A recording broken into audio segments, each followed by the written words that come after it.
அஸ்ஸலாமு வலைக்கும் சலாம். எங்களுக்கு நோன்பு மாதத்தில் விடுபட்ட நோன்பு இருக்குது. அதை அந்த 6 நோம்போட சேர்த்து வச்சா 6 நோன்பு நன்மையும் விடுபட்ட நோம்பின் நன்மையும் கிடைக்குமா? அப்படி வைக்கலாமா அல்லது தனித்தனியாக தான் வைக்கணுமா? என்ன கேட்குறாங்கன்னா, விடுபட்ட நோன்பு அப்படின்றது இருக்கும். பல காரணங்களுக்காக வேண்டி நாம் அந்த நோன்பை வேறொரு காலத்தில் நாம் வைத்துக்கொள்வதற்கான அனுமதி மார்க்கத்தில் வழங்கப்படுது. இப்போ நமக்கு ஒரு நோயின் காரணத்தினாலேயோ அல்லது ஒரு பயணம் போகிற காரணங்களாக இருந்தாலோ அல்லது பெண்களுக்கு அவங்களுக்கான சுய காரணங்கள் மாதவிலக்குனாலேயோ அல்லது கர்ப்பிணி பெண்களாகவோ பாலூட்டுகிற அன்னையர்களாக இருந்தாலோ அப்போ அவர்களுக்கான சலுகைகள் வழங்கப்படுது. அவங்க அந்த காலங்களில் விடுபட்ட அந்த நோன்பை வேறொரு நாளில் நோற்பதற்கான அனுமதி வழங்கப்படுது. இப்போ இந்த அனுமதியின் போது நாம் இதை முன்கூட்டியே வைக்க வேண்டும். அதை நாம் ஏன்னா இறைவனுக்கு நாம் விடுபட்டிருக்கிற கடனாக அது இருப்பதனால எவ்வளவு விரைவாக அதை நாம் வைத்து முடித்து விட முடியுமோ அவ்வளவு விரைவாக அந்த கடனை, நமக்கு விதிக்கப்பட்ட கடமையை நாம் நிறைவேற்றி ஆகணும் என்கிற ஒரு அடிப்படையும் நாம் இஸ்லாமிய மார்க்கத்தின் வாயிலாக நாம் தெரிகிறோம்.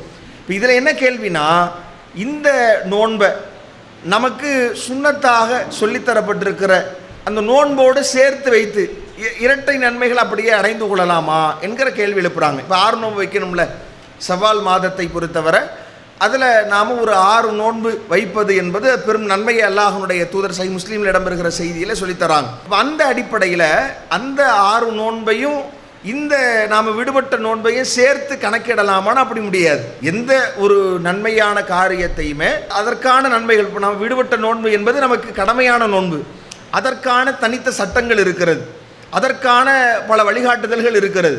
அப்போ அந்த நோன்பை நாம் வைக்கும் பொழுது, எடுத்து வைக்கும் பொழுது நாம் அந்த ஒழுங்குமுறைகளை பேணணும்.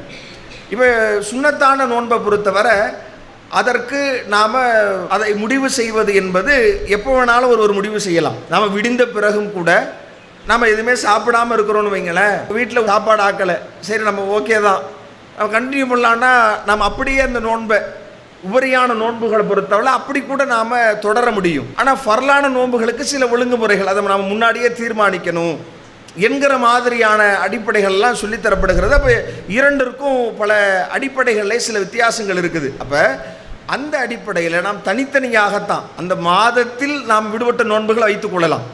விடுபட்ட நோன்பை நாம் சவாலோடு வச்சு முடிச்சிட்டோம்னா ரிலாக்ஸ் ஆகிடலாம், கடமையை முடிச்சிடலாம், கடனை நிறைவேற்றிடலாம் என்று இருந்தால், அல்லது இந்த மாதத்தையே நாம் அதற்கு பயன்படுத்தி நம்ம இப்போ ஒரு 3 நோன்பு விட்டுருக்கிறோம்னா 3 நோன்பையும் இந்த 6ஐயும் சேர்த்து 9 ஒரேடியாக வைத்து முடித்து விட்டு நாம் ரிலாக்ஸ் ஆகிடலாம். இல்லைனா நம்ம விட்டுக்கு அதை வைத்துக்கொள்ளலாம் என்றே விட்டு பல வருடங்களை கடத்த வேண்டி வரும். இப்போ இறைவனை நாம் மரணத்தின் மூலமாக சந்திக்க நேரிட்டாலும் கூட கடனாளியாக சந்திக்க வேண்டிய சூழல் ஏற்பட்டுரும் என்கிற போது அப்போ நாம் விரைவாக அதை முடிப்பதற்கான அந்த ஏற்பாடுகளை செய்து கொள்ளணும். அப்படி நாம் இந்த நோன்பு வைக்கும் பொழுதே சேர்த்து வைத்தோம். ஏன்னா சிலருக்கு அப்படி சிரமமாக இருக்கும். நம்ம தனியாக வைக்கும் பொழுது இந்த நோன்பு மாதம் ஒரு மாதம் பாருங்கள், முதல் நாள் கொஞ்சம் நமக்கு அந்த மாதம் சாதாரணமாக நாம் சாப்பிடுகிற அந்த உணவு அந்த அடிப்படைகளுக்கு மாற்றமாக நாம் நோன்பு இருக்கும் பொழுது ஒரு சிரமம் இருக்கும். ஒரு 2வது நாள் கொஞ்சம் பழகும், 3வது நாள் இயல்புக்கு மாறிடுறோம். இந்த காலகட்டத்தோடு இந்த பெருநாள் முடிஞ்சு நீங்கள் அப்படி வச்சு முடிச்சிங்கன்னா சில பேருக்கு ரிலாக்ஸாக இருக்கும், வேலை முடிந்த மாதிரியும் இருக்கும், அந்த நோன்பினுடைய அந்த உடல் அமைப்பும் நமக்கு அதுக்கு தகுந்த மாதிரி ஒரு ஒத்துழைப்பு தரும். நாம் மிக இலகுவாக வைத்திடலாம். புதிதாக எடுத்து சில மாதங்களுக்கு பிறகு வைக்கும் பொழுது சில நேரங்களில் நமக்கு உடம்பு ஒத்துழைக்காது, நமக்கு அது பெரிய சிரமமாக தென்படலாம். அப்போ அந்த அடிப்படையில் நாம் நம்முடைய வசதிக்கு ஏற்ப மிக விரைவாக நாம் தொடர்ச்சியாக வைத்துக் கொள்ளலாமே ஒழிய இரண்டையும் உள்ளடக்குகிற விதத்தில் நாம் வைத்துக் கொள்ள முடியாது அப்படின்றது அதற்குரிய பதிலாக சொல்லிக் கொள்கிறோம். அல்லாஹு அக்பர், அல்லாஹு அக்பர்.